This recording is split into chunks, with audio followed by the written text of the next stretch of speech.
What do you think about when you see somebody solo traveling or you hear of someone who's going on a solo trip? What goes through your mind? Do you think they're crazy? Do you think, oh, it's not safe? Or you wish you could do that? Well, today's episode, we're going to talk about the misconceptions or myths about solo travel.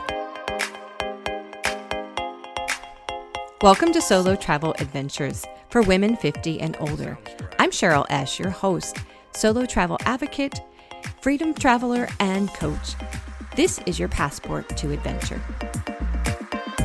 As a solo traveler, I hear all kinds of things, some misconceptions, some judgment from people when they hear that I solo travel. And so I thought I'd share some of that with you and also dispel all of that. So, of course, the number one top of list that old, I would say it's not something to be too concerned with now, but it's still a concern for many women, especially women, is the misconception is that solo travel is not safe. Well, I do always recommend you do your research. First of all, it's not true. And if you do your research, you're going to feel prepared and safe for your travels. Now, when I say research, for example, you definitely want to research what's happening in the country that you are planning to go to.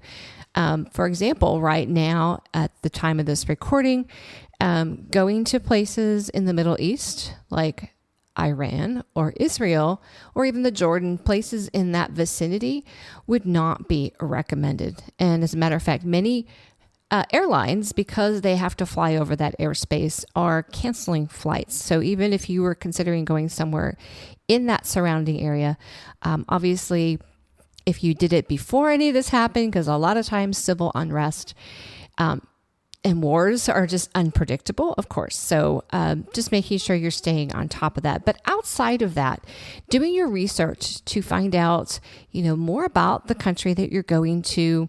What is the culture like? Look on some country websites to see if there's any current threats happening. I always recommend, there's a great, it's called Safe Expat. They're constantly, if you follow them on Instagram, every day they're going to post kind of what is happening in the world.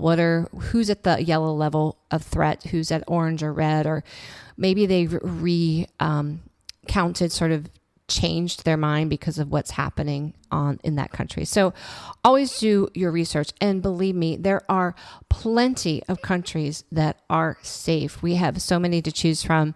So don't just think, oh, I'm so limited because these countries are not safe. There are plenty that are safe for solo travelers and for women. So make sure you're doing your research. And it's not true. There's plenty of beautiful places in the world to travel for women.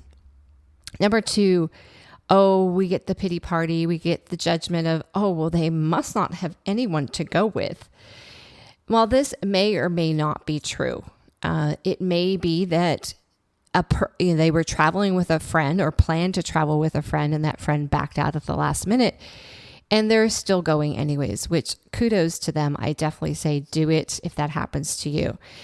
But there are many women that choose to solo travel for whatever reason. And so do not pity them. Do not look on them as though, well, it's because they didn't have any friends or they didn't have a spouse to go with, and that's why they're solo traveling. That is not always the case. Matter of fact, many women who have solo traveled in the past actually revel in the fact that they get to solo travel again. And there's some empowerment that happens when you solo travel. So if you've never experienced that, I, of course, always encourage you to have that experience so you can understand why many of us prefer solo travel. And so there's many benefits to solo travel, but do not feel bad for them. Do not have a pity party, and it could be either way. So it's not always true. Number three, it must be so lonely to solo travel. Well, not necessarily. And maybe their intention for the solo trip is because they do want to be alone or have some self-reflection time, or maybe they are an introvert. And so solo travel just sort of fits their personality a little better. It doesn't have to be that way. There are times when it can be lonely, but you have plenty of opportunities to join things like a day tour, a walking tour, anything that might have you encounter or be in a group setting or be around other people. Maybe it's a festival.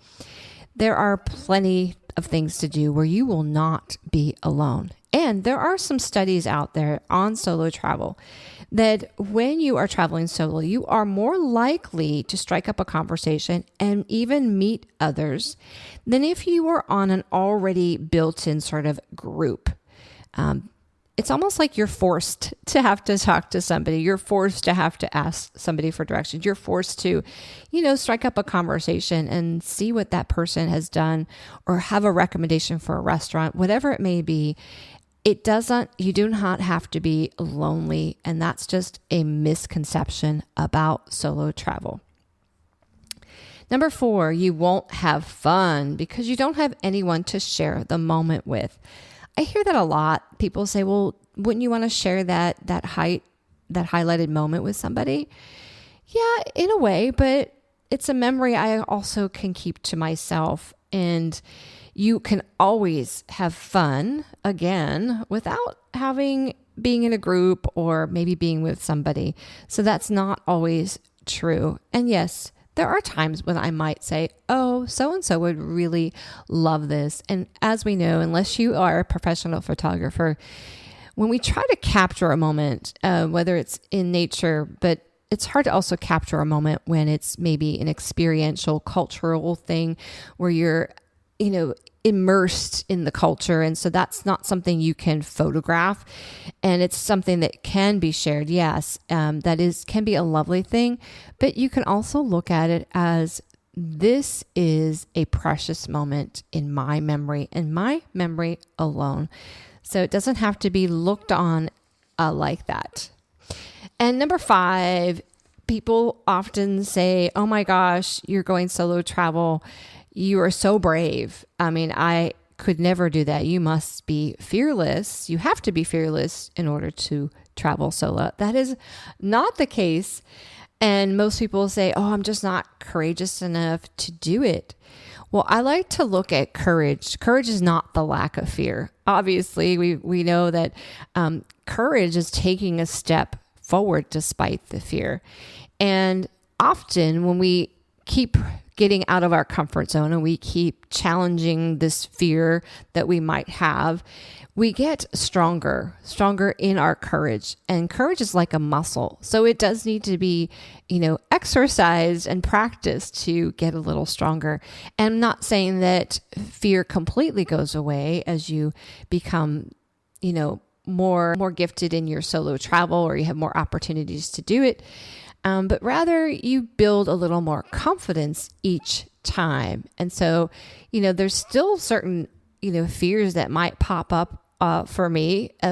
Actually, on my most recent one in Iceland, I had a really strange, just a gnawing fear that when I was driving in some of these desolate parts of the country where there may or may not have been cell service, my fear was, oh my gosh, what if I break down? Like, there's nobody out here to help me and I have no way to get a hold of anybody. And my family doesn't even know where I'm at. So I'm not saying that the fears go away just because I've been doing solo travel for years now, but you get more courageous, as I like to say, and in kind of just moving forward in your travel, in your trip. So I want to dispel any kind of myths that you have about solo travel because I want to encourage you to get out there and do it yourself, especially if you have never gone on a solo trip. And I would also love to help you with that. So I would encourage you to go into the show notes and there should be a link for you to book a call with me if there's, not sure where to start on trying to figure out where to go, how to approach the solo travel adventure that you know in your heart and in your gut that you need to experience.